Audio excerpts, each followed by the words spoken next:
Os detratores do integralismo querem transformar o Sr. Gustavo Barroso em um cavalo de batalha contra o Sigma, acusando-o falsamente de nazista e antissemita. Antes de começarmos, um aviso. Lembro vocês que a loja do canal já está à disposição de todos. Lá vocês encontrarão uma vasta quantidade de livros onde poderão aprender sobre o verdadeiro integralismo. Não perca tempo, aproveite nossos preços e junte-se a nós. O link para a loja estará na descrição do vídeo. Horas. Gustavo Barroso foi a segunda figura no integralismo, tendo sido o líder da milícia e depois o secretário nacional de educação. Logo, jamais foi nazista, nem suas ideias se aproximavam do nazismo. O saudoso companheiro Jaime Ferreira da Silva, no livro, abre aspas, A Verdade sobre o Integralismo, fecha aspas, refuta em definitivo estas calúnias contra o senhor Gustavo Barroso. Aliás, as edições de RD reeditaram tal trabalho, que infelizmente não se encontra à venda em todas as livrarias, devido ao cerco cultural imposto ao integralismo. A doutrina integralista não é, nunca foi e jamais será antissemita ou anti-judaica. O chefe nacional Plínio Salgado jamais perdeu seu tempo tratando disso.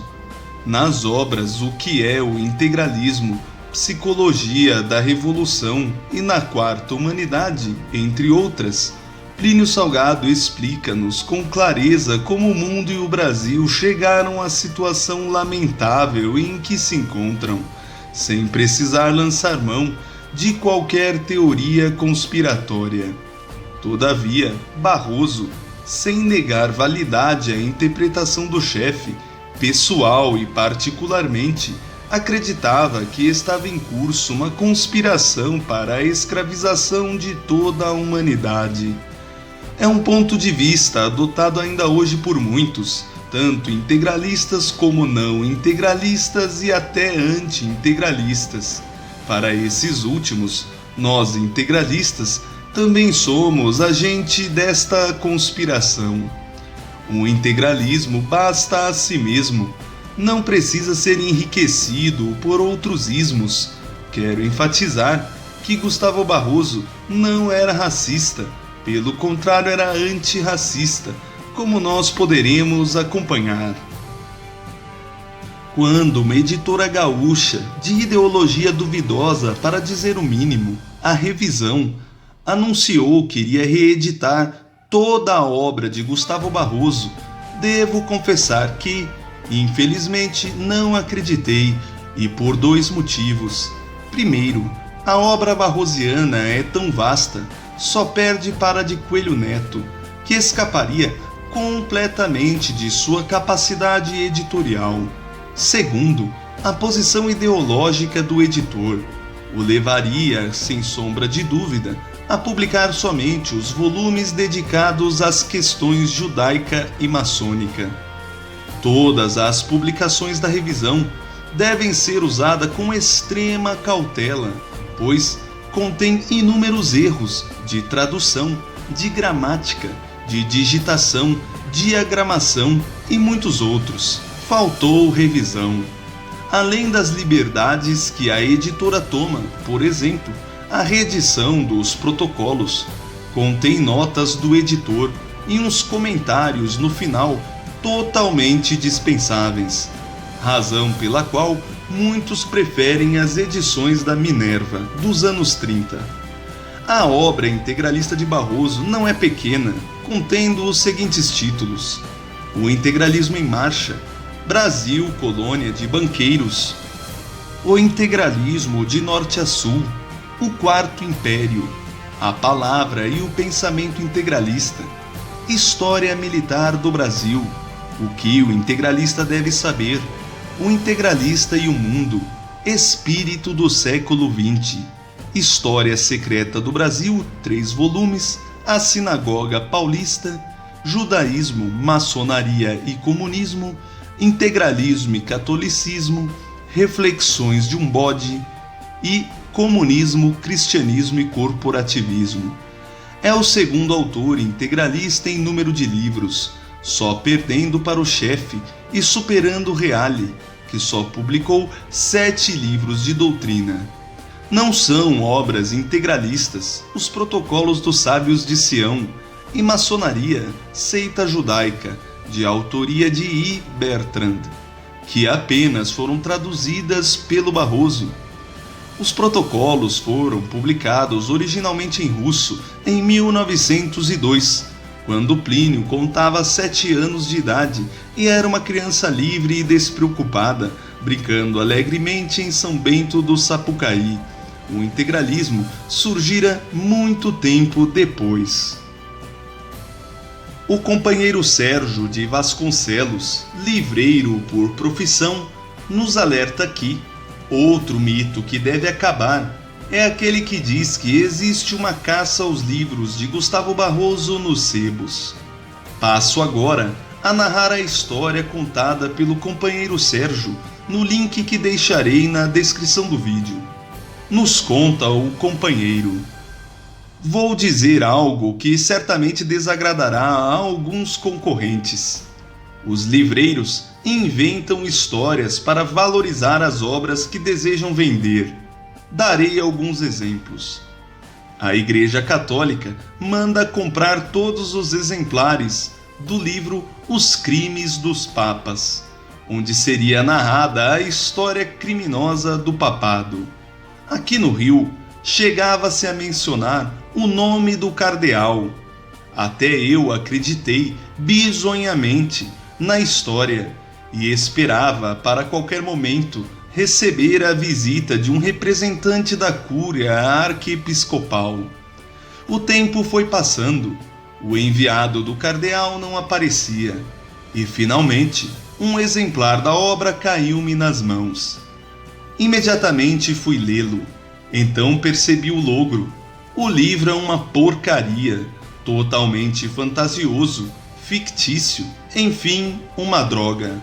Certamente a igreja não ia preocupar-se com aquele lixo. Em pouco tempo constatei que os católicos não dão a menor importância ao livro, considerando tal obra, Os Crimes dos Papas, um trabalho sem seriedade alguma como de fato é.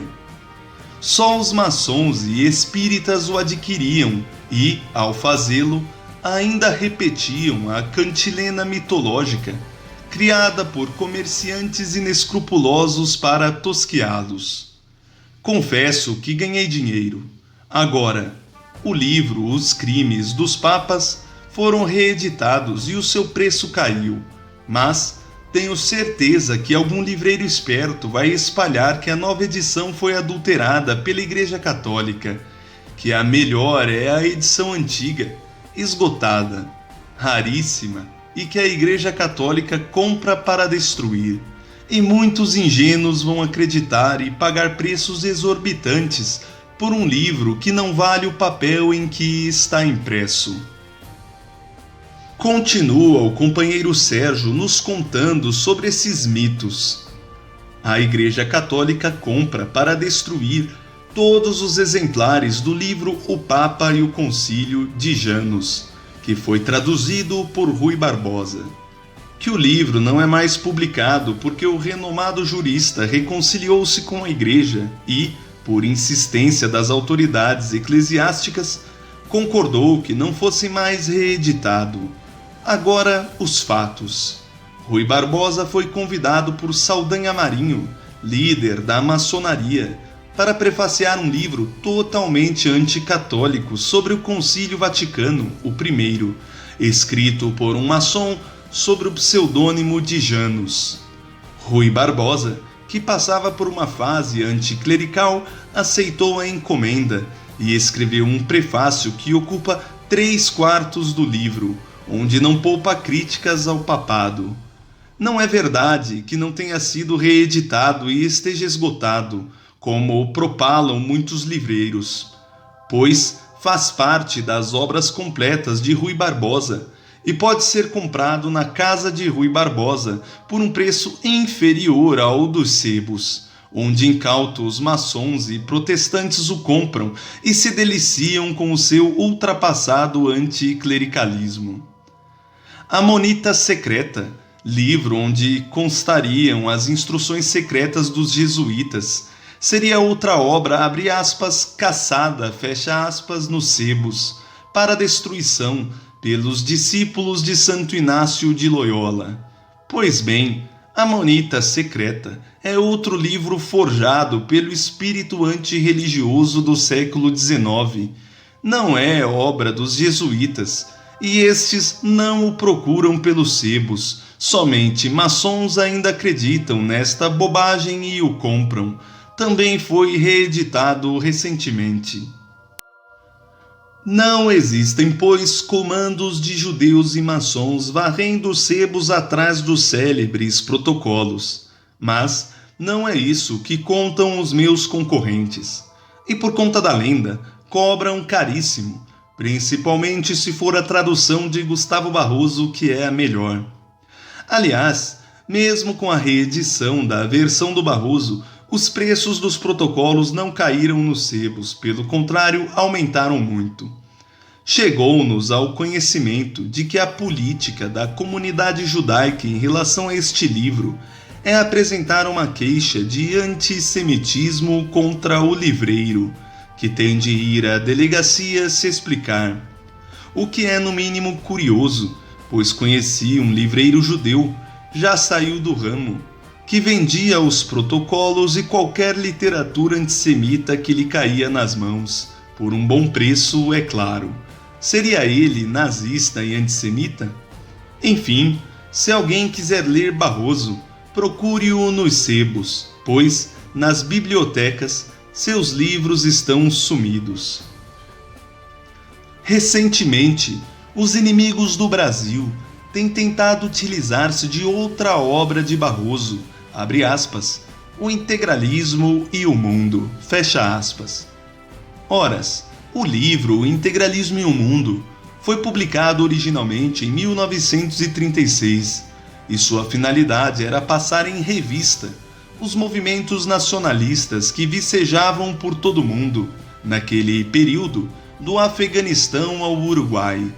Ele não diz que o integralismo é igual ao fascismo.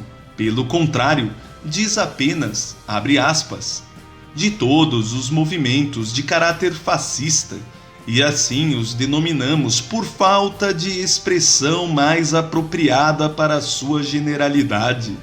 O integralismo é o que contém maior dose de espiritualidade e um corpo de doutrina mais perfeito à formação dos grupos naturais e à solução dos grandes problemas materiais. Fecha aspas. Em seguida, aponta diversas diferenças entre o integralismo e o fascismo. Claro que nossos detratores não leram umas linhas abaixo e não quiseram usar o que não poderiam distorcer.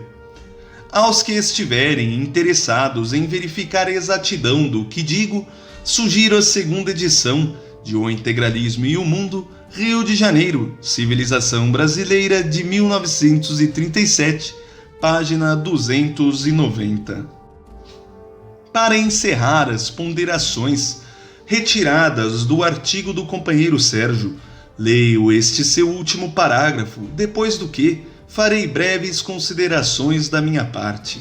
Encerra assim o seu artigo. No entanto, dos livros de autoria de Gustavo Barroso, o meu predileto é o Livro dos Enforcados, onde, narrando as execuções capitais no Ceará do tempo do Império, criticou e condenou brilhantemente a pena de morte. Fazendo um adendo importantíssimo ao artigo do companheiro Sérgio de Vasconcelos, é preciso destacar que o Sr. Gustavo Barroso usa entre suas fontes de informação para fazer seus livros, como por exemplo, História Secreta do Brasil, o ilustre Solidônio Leite Filho, um verdadeiro entusiasta da história dos judeus no Brasil, e também do ilustre Verhenhagen, historiador de renome por aqui. eu vou tentar explicar um pouco como funciona o processo de desinformação quando o assunto é o antijudaísmo de Gustavo Barroso. É preciso que você perceba que o que os pseudo-historiadores fazem é tentar transmitir uma opinião particular de Gustavo Barroso para todo o integralismo. Para isso, é preciso construir uma narrativa, e é o que eles fazem ao mentir que a crítica de Barroso, além do campo moral, se estendia ao cunho racial, tanto quanto era a crítica dos alemães. Dessa forma, terão ensejo para dizer que todo o integralismo seria também antissemita e racista, o que não é verdade, como estamos tratando amplamente. Existe uma grande diferença em dizer que aquilo que alguém faz é moralmente errado, mas pode ser corrigido, ótica usada por Gustavo Barroso para tratar a questão judaica, de dizer que tudo que você faz, independente do que, é errado porque você é você. Crítica judaica racista dos alemães. Ou melhor dizendo, crítica alemã racista contra os judeus. Hoje em dia, muitas vertentes cristãs estão eivadas daquilo que o apóstolo Paulo condenava, chamando de práticas judaizantes. E depois da Segunda Guerra Mundial, virou um tabu tremendo falar da rivalidade que sempre existiu entre judeus e cristãos ao longo da história, mais por parte dos cristãos do que por parte dos judeus, triunfando sempre o politicamente correto quando precisamos discutir o tema. O cerne da questão é que hoje muitos cristãos deixaram de se considerar o povo de Deus. Eles acreditam que o judaísmo de hoje é o mesmo de Abraão, tanto quanto os próprios judeus acreditam nisso, esquecendo-se totalmente de olhar cristocentricamente a história da fé, da Bíblia e das inúmeras condenações de Jesus Cristo àqueles que negaram sua mensagem. O verdadeiro Israel para a doutrina cristã são todos aqueles que aceitaram Jesus Cristo, ou seja, a Jerusalém dos profetas. Já os judeus que ainda existem são aqueles que descendem da Jerusalém dos doutores e que não aceitaram Jesus Cristo como Messias. Quando um cristão e um judeu observam uma e mesma situação, nem sempre o que é certo para um é certo para o outro. Isso se dá não apenas com os judeus, como também com todas as outras religiões. Todavia, atualmente, isso parece coisa incompreensível, o que dificulta muito falar da questão. Na época do integralismo, a chamada questão judaica era uma questão totalmente em voga. Um movimento político que não a considerasse seria como um que hoje não falasse nada sobre a imigração ou sobre o meio ambiente. Gustavo Barroso teve o mérito de mostrar que a tal questão judaica não podia ser vista por um cunho racial, o que fez em oposição ao nazismo. Era ainda uma leitura diferente do mundo e da moral. Todavia, Barroso deixa claro: a visão correta é a cristã, coisa que poucos cristãos hoje em dia têm coragem de admitir e ficam relativizando a salvação, que deveriam acreditar que se dá única e exclusivamente através de Cristo. Afinal, só por Cristo é que vamos ao Pai. No livro Brasil, Colônia de Banqueiros, Gustavo Barroso deixa clara qual é a conduta imoral que condena e em que corrente judaica centra-se sua crítica. Oras, trata-se da corrente hoje amplamente estudada pelos autores que se ocupam da nova ordem mundial, advinda dos Rothschild, que desde o começo usaram artimanhas para apanhar o poder da Bolsa de Londres e escravizar as nações. Não é, no entanto, uma acusação generalizada contra todo o povo judeu. No livro Sinagoga Paulista, Gustavo Barroso muito elogia um rapaz judeu que veio militar no integralismo, como aliás até hoje muitos fazem, e pede ao pai do garoto, um judeu crítico do integralismo, que ao invés de manter postura pessimista contra o Brasil, faça como seu filho e ingresse também no integralismo. Ainda no mesmo livro, Gustavo Barroso discute com Missiva, que ele repreende as críticas a alguns judeus de São Paulo, críticas feitas por Barroso por ocasião de negócios escusos feitos em São Paulo e que ele buscava denunciar. O Missiva dizia a Barroso claramente que não concordava com ele, entre outras coisas por ser integralista. Se tratava do integralista Nelson de Melo Souza, que por sinal foi muito respeitoso com Barroso. No livro O Espírito da Burguesia, Plínio Salgado diz claramente que o judaísmo é uma das religiões que podem integrar a Frente Ampla Espiritualista. Como escreveu em artigo, não nutrimos contra o judeu nenhuma prevenção especial, tanto que gostaríamos de vê-lo unido aos cristãos pelo casamento, coisa que muitos judeus não fazem por discriminação pura e simplesmente racial. Miguel Reale também disse, resumidamente, o seguinte, abre aspas, não diferenciamos o agiota que frequenta a sinagoga daquele que frequenta a cúria, fecha aspas. Outra frase conhecida de Plínio Salgado é aquela que diz, abre aspas, o problema do mundo é ético e não étnico, fecha aspas. Por fim, para elucidar como perversamente a mídia trata Gustavo Barroso nesse ponto, vou pegar como exemplo o vídeo de Eduardo Bueno, do canal Buenas Ideias, que infelizmente tem servido de sucedâneo ao verdadeiro estudo de muitos jovens, o que os leva a uma visão parcial, ideologizada e cômica sobre a realidade. O Sr. Bueno tratou da história do primeiro judeu que pisou em terras brasileiras, o Sr. Gaspar da Gama. E no livro História Secreta do Brasil, no primeiro volume, Gustavo Barroso também o faz, logo no primeiro capítulo. Teceu a esse ilustre personagem da história, o Sr. Eduardo Bueno, uma série de francos, verdadeiros e merecidos elogios. Realmente, Gaspar da Gama não era um homem medíocre. Todavia, num reflexo, talvez subjetivo, de um asco por tudo que nos liga à tradição cristã, Eduardo Bueno contou como, ao ouvir pela primeira vez Gaspar, o senhor Vasco da Gama, num ímpeto de violência, mandou açoitá-lo, somente depois do que veio o judeu Gaspar confessar sua verdadeira identidade, incluso que era espião. Horas, o senhor Eduardo Bueno nem mesmo percebe sua falha moral.